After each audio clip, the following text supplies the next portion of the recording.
ৰাজ্যত অহাকাইলৈ অনুষ্ঠিত কৰা হ'ব দ্বিতীয় পৰ্যায়ৰ পঞ্চায়ত নিৰ্বাচন আৰু তাৰ বাবে নগাঁও জিলাটো তৎপৰ হৈ পৰিছে নগাঁও জিলা প্ৰশাসন আৰু ইতিমধ্যে যি নগাঁও চৰকাৰী মাধ্যমিক বালিকা বিদ্যালয় আছে ইয়াৰ পৰাই পুলিং বিষয়া আৰু যিসমূহ প্ৰিজাইডিং বিষয়া আছে নিজ নিজ ভোট কেন্দ্ৰলৈ যাবলৈ এনেকৈ শাৰী পাতি সাজু হৈছে আৰু নিজৰ নিজৰ যিখিনি তেওঁলোকৰ তথ্য পাতি আছে বা যি তেওঁলোকৰ আই কাৰ্ড সেইসমূহ সংগ্ৰহ কৰি নিজ নিজ ভোট কেন্দ্ৰলৈ ৰাওনা হ'ব আৰু নগাঁৱত দুটাকৈ ষ্ট্ৰং ৰুম ইতিমধ্যে ইয়াতে সংস্থাপন কৰা হৈছে। এটা হৈছে নগাঁও চৰকাৰী উচ্চতৰ মাধ্যমিক বালক বিদ্যালয় আৰু আন এটা হৈছে নগাঁও চৰকাৰী উচ্চতৰ মাধ্যমিক বালিকা বিদ্যালয় আৰু বৰ্তমান আমি উপস্থিত আছো নগাঁও চৰকাৰী উচ্চতৰ মাধ্যমিক বালিকা বিদ্যালয়ত আৰু ইয়াতে দেখা পোৱা গৈছে যে নগাঁও জিলাৰ বিভিন্ন স্থানত যি ভোট কেন্দ্ৰসমূহ স্থাপন কৰা হৈছে তালৈ এনেকৈ পুলিং বিষয়া আৰু প্ৰিজাইডিং বিষয়াসমূহ যাবৰ কাৰণে তেওঁলোকে সাজু হৈছে আৰু নগাঁৱত 1821টা ভোট কেন্দ্ৰ স্থাপন কৰা হৈছে আৰু ইয়াৰে 100টা ভোটগ্ৰহণ কেন্দ্ৰ মহিলা প্ৰিজাইডিং আৰু পুলিং বিষয়াৰ দ্বাৰা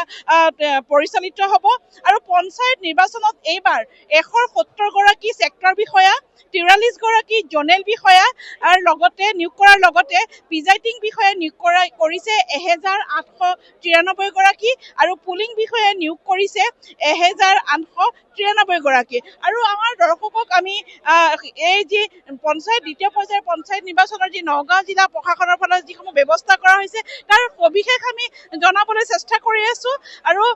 মহিলা প্ৰিজাইডিং বিষয়া নিয়োগ কৰিছে 110 গৰাকী মহিলা পুলিং বিষয়া নিয়োগ কৰিছে 110 গৰাকী 1821টা যি ভোট কেন্দ্ৰ স্থাপন কৰা হৈছে সমগ্ৰ নগাঁও জিলাত তাৰ বাবে এই সমূহ প্ৰিজাইডিং বিষয়া আৰু পুলিং বিষয়া ইয়াৰ পৰা যাবলৈ কাৰণে তেওঁলোকে সাজু হৈছে আৰু আমাৰ দৰ্শকক এই নগাঁও জিলাৰ যি পঞ্চায়ত নিৰ্বাচনৰ এইবাৰ 25 চনৰ যিসমূহ ভোটাৰ আছে তাৰো সবিশেষ জনাবলৈ চেষ্টা কৰিছো লগতে মন্তব্য ল'বলৈ চেষ্টা কৰিম আমি যদি সম্ভৱ হয় যদি জিলা প্ৰশাসনৰ কোনোবা বিষয়া আমি পাওঁ আমি মন্তব্য ল'বলৈ চেষ্টা কৰিম আমাৰ লগত কিছু প্ৰিজাইডিং অফিচাৰ বা পুলিং বিষয়া আছে অকণমান মন্তব্য ল'বলৈ চেষ্টা কৰিম দাদা আপোনাৰ ক'ত আপোনাৰ চেণ্টাৰ ক'ত মোৰ বেছামাৰী হয় আপুনি কিমান সময় ইয়ালৈ আহি পালে আমি 9টা বজাত পাই গ'লোহি হয় ইয়াৰ পৰা ৰাওনা হ'ব হয় ৰাওনা হ'ম এবাৰ বেলট পেপাৰত ভোট হ'ব হয় নিশ্চয়কৈ এইবাৰ যিহেতু পঞ্চায়ত নিৰ্বাচনৰ বেলট পেপাৰত ভোট অনুষ্ঠিত কৰা হ'ব গতিকে ইয়াৰ পৰা দেখা পোৱা গৈছে এনেকৈ নিজৰ নিজৰ যিসমূহ তেওঁলোকৰ বেগ লৈ পেলাই তেওঁলোকৰ নিজৰ নিজৰ ভোট কেন্দ্ৰলৈ যাবলৈ সাজু হৈছে আৰু কেমেৰা সহযোগে পৰিৱেশ দেখুৱাইছে এনেকৈ এয়া বেলট পেপাৰ লৈ পেলাই তেওঁলোকে এনেকৈ যাবৰ কাৰণে নিজৰ নিজৰ ভোট গ্ৰহণ কেন্দ্ৰলৈ যাবলৈ সাজু কৰা হৈছে আৰু আমাৰ দৰ্শকক আমি নগাঁও জিলাৰ যি 2025ৰ মুঠ ভোটাৰৰ সংখ্যা 13,91,485 গৰাকী এয়া পঞ্চায়ত নিৰ্বাচনৰ ভোটাৰৰ আমি সবিশেষ দিবলৈ চেষ্টা কৰিছো লগতে মহিলা ভোটাৰৰ সংখ্যা হৈছে 6,93,237 গৰাকী আৰু পুৰুষ ভোটাৰৰ সংখ্যা হৈছে 6,94,161 গৰাকী আৰু এইবাৰ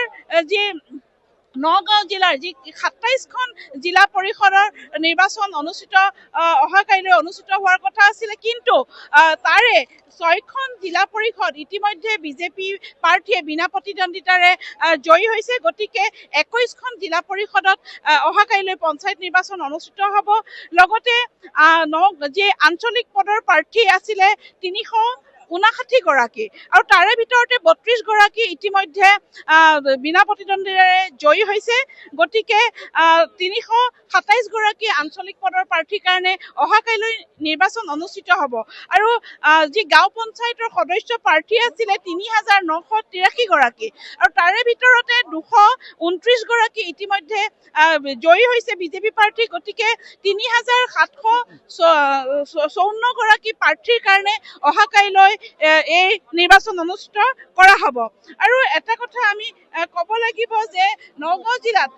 ইতিমধ্যে আমি কৈছোৱে 27খন জিলা পৰিষদ আছে আৰু এনেকৈ মই দেখুৱাবলৈ চেষ্টা কৰিছো এনেকৈ বেলটসমূহ লৈ পেলাই তেওঁলোকে নিজ নিজ যি ভোট কেন্দ্ৰ আছে যাবলৈ সাজু হৈছে আপোনালোকে ক'লেই যাব আমি যাম ৰূপহী হাইস্কুলত পইচা আমাৰ ৰূপহী জিপিৰ ৰূপহী হাইস্কুলৰ আমাৰ 45 নম্বৰ কেন্দ্ৰত আমি যাম সংগ্ৰহ কৰিলে হয় হয় আমি সংগ্ৰহ কৰিলোঁ বেলট পেপাৰসমূহ। কি ক'ব নাই ভাল লাগিছে আজি আৰু কালি দিনটো ভালে ভালে গ'লে ভাল পাম আৰু আপুনি পুলিং বিষয়া হয় পুলিং আপোনাক বিষয়া ক'ত নিয়োগ কৰা হৈছে মোক এই ৰূপহী আমি একে টিম বেলট পেপাৰ ইতিমধ্যে সংগ্ৰহ সংগ্ৰহ কৰিছোঁ আমি মই কেমেৰা সহযোগী দেখুৱাবলৈ চেষ্টা কৰিছো এনেকৈ অহাকালিলৈ যিসমূহ বেলট পেপাৰ আছে এই বেলট পেপাৰ তেওঁলোকে যিসমূহ ভোটাৰ আছে ভোটাৰে ভোট সাব্যস্ত কৰিব গতিকে মই যি নগাঁও জিলাৰ ইতিমধ্যে ২৭খন জিলা পৰিষদৰ ভিতৰত ২১খন জিলা পৰিষদত অনুষ্ঠিত হ'ব আৰু নগাঁৱত সৰ্বমুঠ আছে ১৬৪খন আঞ্চলিক ১৬৪খন আঞ্চলিক পঞ্চায়তৰ সদস্য পদৰ প্ৰাৰ্থী আছিলে ৩৫৯ গৰাকী আৰু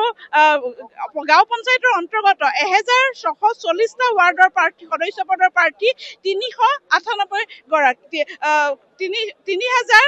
অন্তৰ্গত ১৬৪০টা মই সবিশেষ জনাবলৈ চেষ্টা কৰিছো যে ১৬৪খন গাঁও পঞ্চায়তৰ অন্তৰ্গত ১,৬৪০টা ৱাৰ্ডত মুঠ সদস্য পদৰ প্ৰাৰ্থী হৈছে ৩,৯৮৩ গৰাকী গতিকে এইসমূহ যি ইতিমধ্যে আমি সবিশেষ জনাবলৈ চেষ্টা কৰিলো আমাৰ দৰ্শকক গতিকে অহাকালিলৈ পুৱা 7:30 বজাৰ পৰা ভোটদান সাব্যস্ত হ'ব আৰু 11 মে'ত ফলাফল ঘোষণা কৰা হ'ব গতিকে এইবাৰ নগাঁও জিলাত কোন দলে জিলা পৰিষদ গঠন কৰে সেয়া 11 মে'ৰ ফলাফললৈ আমি বাট চাব লাগিব